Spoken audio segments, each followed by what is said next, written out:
पिरी प्यारा आँखां जो असांजी मोकिलाणिया विछोड़े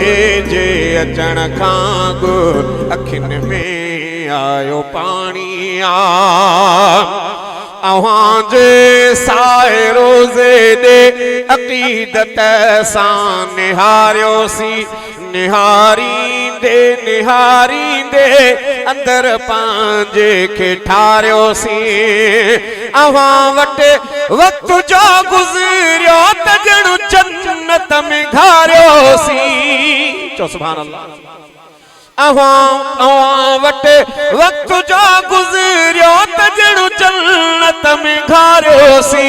अव्हां खां अॼु जुदा थियूं था त पंहिंजो हियां हारियोसी ख़ुदा शले जल्द मोटाए इहा हसरत निमाणिया। हेलो साथी वेरो शाबाश इत्मीनान सां वेरो सहीजन जो बयान। हेलो जेके भी साथी बीठल मेहरबानी करे वेही रहो मेहरबानी करे वेही रहो। हज़रत मौलाना असदुल्ला साहब अची चुको है और इंशाल्लाह अनकरीब इंशाल्लाह बयान शुरू कंदो।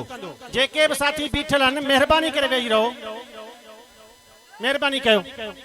अदाने छड़ियो त मां वरी साईं जन वरी तकड़ कंदा पिरी प्यारा आँखां जो असांजी मोकिलाणिया विछोड़े जे अचण खां गो अखियुनि में आयो पाणिया अव्हांजे शहर जे माण्हू असांजी मेज़बानी कई वॾे सिक प्यार सां प्यार कुशादा दिल थी मानी कई अव्हां तरफ़ा साते ॼणु मेहरबानी कई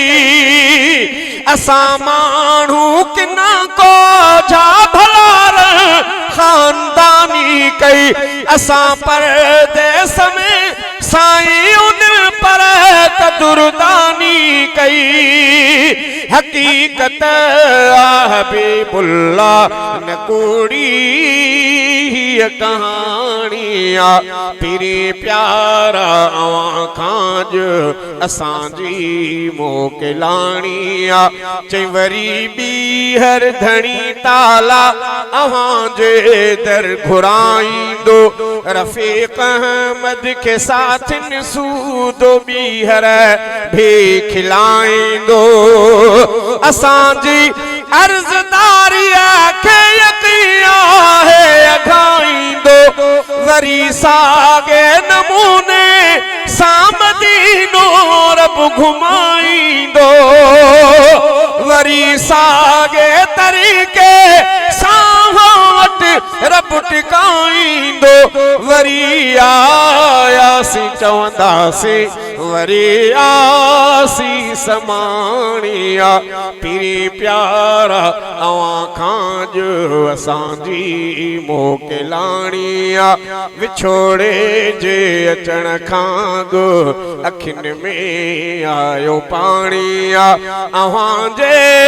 दर ते आयासीं त सारा